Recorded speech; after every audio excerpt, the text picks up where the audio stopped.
Everyone talks about the first year of empty nest, how hard it is, how much you'll cry, how to survive the initial grief. But I'm 11 years into this journey, and I want to tell you something they don't mention. Year 5 was harder than year 1. Year 7 almost broke me. And year 10 was when everything finally clicked. I'm Ronnie, and if you're past the first year of empty nest and wondering when this gets easier, or if you're just starting and want to know what's really ahead, this is the conversation we need to have. Because the timeline they give you, it's wrong.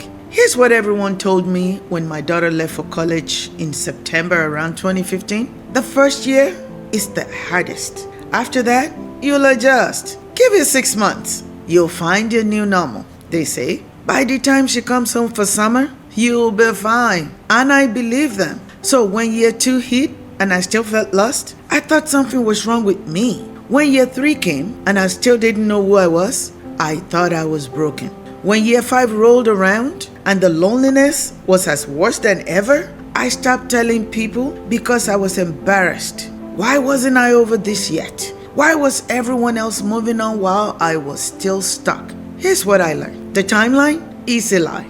Not because emptiness doesn't get easier. It does. But because the journey isn't linear. It's not hard for a year, then you're fine forever. It's waves, and some waves hit harder than others. Even years later, let me walk you through what the decades actually look like for me. Year 1, pure grief, raw pain, constant crying, missing her every single day. This is the year everyone expects. This is the year people check on you. This is the year you're allowed to be a mess.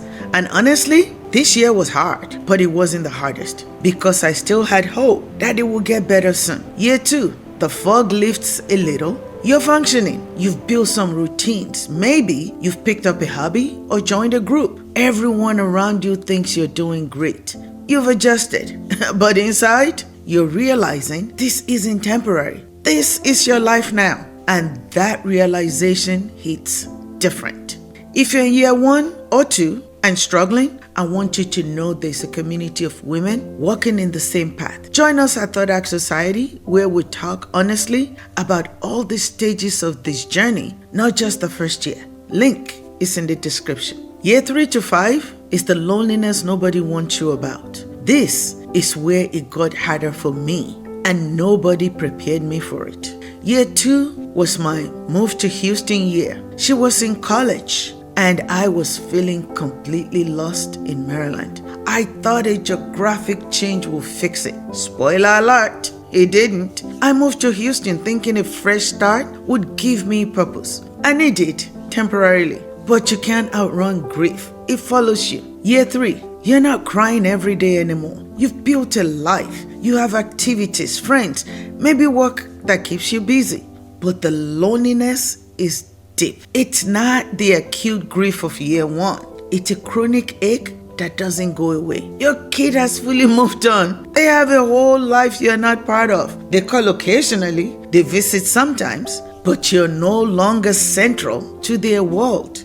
And all those friends who checked on you in year 1, they stop asking how you're doing because you're supposed to be fine by now. Year 4, she's graduating college. And instead of feeling celebratory, I'm terrified because graduating means she has to decide where to build her adult life. And I'm hoping, secretly, desperately hoping, she comes back to Maryland, back home. This was also the year I moved back to Maryland from Houston. Year 5, she decided where she wanted to live permanently. And it wasn't Maryland. That was my hardest year. And I wasn't expecting it. By year 5, everyone assumed you've moved on. Your kids are thriving.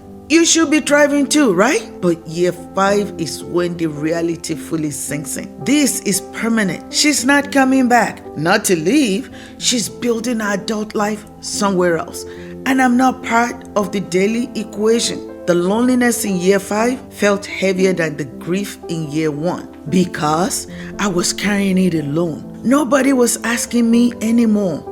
I wrote about this entire journey in my book, Slipping Through My Fingers, What Every Mother Feels, What Every Daughter Will One Day Understand. If you're in the middle year I'm feeling like you should be over this by now.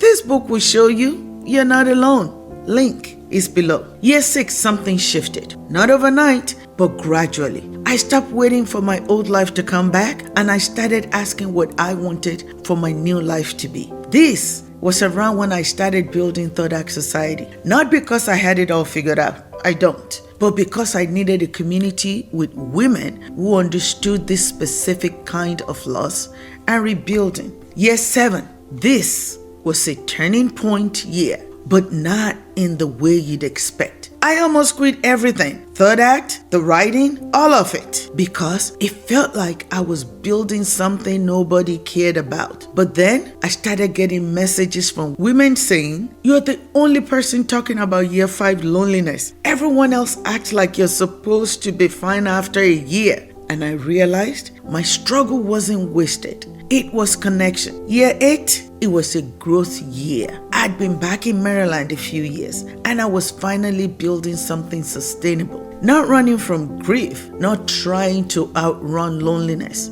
just building, one day at a time. Year 9, I stopped measuring my life by whether my daughter needed me. I started measuring it by whether I was proud of who I was becoming. That shift changed everything. Year 10, this was the year I realized I actually liked my life. Not just survive it, like it. I had work I cared about, a community I am building, projects that excites me, travel plans, friends who got me. And my daughter, we had a different relationship now. Not better or worse than before, just different. Adult to adult instead of mother to child. Year 11. I can honestly say I'm thriving, but it took a decade to get here. And here's what I wish I'd known back in year 1. It wasn't going to happen in 6 months, or a year, or even 5 years, but it was going to happen eventually if I keep showing up for myself. If you're anywhere in this journey, I need women who understand that it's not a straight line from grief to thriving. Join Third Act Society. We're building the community I wish I'd had in year 5. Link is in the description. Let me give you the practical stuff. What actually helped me navigate year 11 of this? Stop comparing your timeline to anyone else's. Some women are just in a year. Some take 5 years. Some take a decade. All of those are normal. Your timeline is yours. Build something that's yours, not just filling time. I tried hobbies in year 2. They didn't stick, but they felt like I was just killing time until my daughter needed me again. But when I started building Third Act Society, writing my book, creating something meaningful, that was different because I was building towards something, not just away from loneliness. Find your people who are in the same decade. Year 1 grief needs different support than year 5 loneliness. And year 5 loneliness needs different support than year 10 thriving. You need women who are where you are or who've been where you are. Not people who's never walked this path. Give yourself permission to not be over it yet. This was huge for me. Stopping the shame spiral of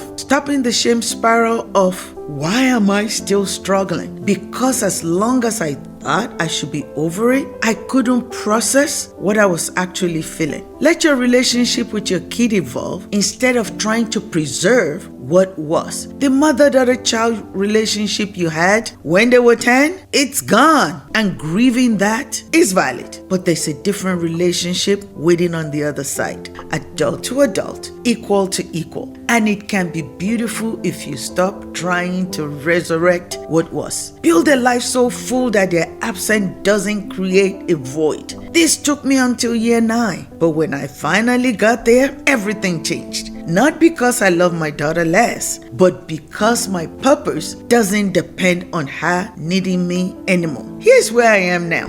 Year 11 in. I don't wake up sad anymore. I wake up excited about my day. I don't count down to her visits. I enjoy them when they happen. And I enjoy when they don't. I don't feel guilty for liking my emptiness life. I feel grateful. But I also still have had days when I miss who she was at 10. Days I wish she still needed me. Days when the loneliness creeps back in. The difference, those days don't quite define me anymore. They are weather. They are not the climate. And I can look back at year 1 Ronnie, year 5 Ronnie, year 7 Ronnie, and tell her, girl, you're gonna make it. It's going to take longer than they told you, but you're going to make it. And if you're reading this in year 3, year 5, or year 7, and you're wondering when it gets better, I want to tell you what I wish somebody had told me. It gets better when you stop waiting for it to get better and you start building the life you want anyway.